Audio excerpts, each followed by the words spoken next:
So I pose the question, can all legislative rules be waived? Well, almost all legislative rules, even some in the Constitution, can be waived or suspended.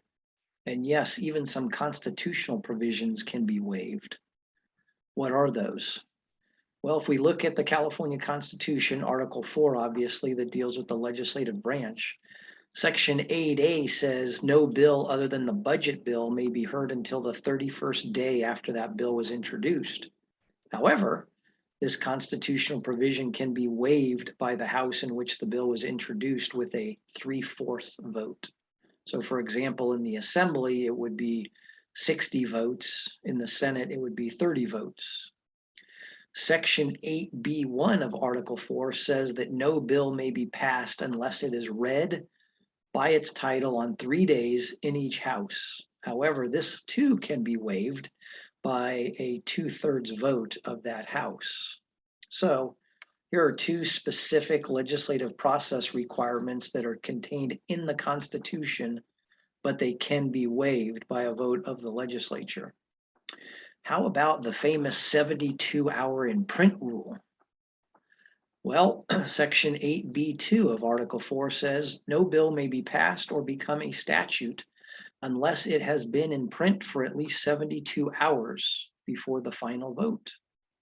However, this constitutional provision can be waived with a written gubernatorial statement that the waiver is necessary to address a state of emergency, and then each house has to cast a 2/3 vote to do so, to waive that provision. It's only happened once, March 16th, 2020, at the onset of the pandemic state of emergency and the stay-at-home order.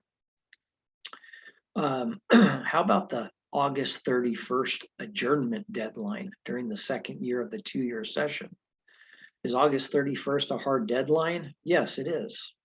It is not subject to rule waiver. Can legislators stop the clock? No, they cannot.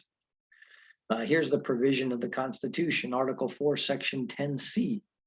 No bill may be passed by either house on or after September 1 of an even numbered year, except statutes calling elections, statutes providing for tax levies or appropriations for the usual current expenses of the state, and urgency statutes, and of course, bills passed after being vetoed by the governor. So, while generally August 31st in the second year, even year of a 2-year session is a pretty strict deadline, there are 5 types of measures that can be voted upon after midnight. But those are it. In other words, every other type of bill needs to be voted upon prior to midnight on August 31st.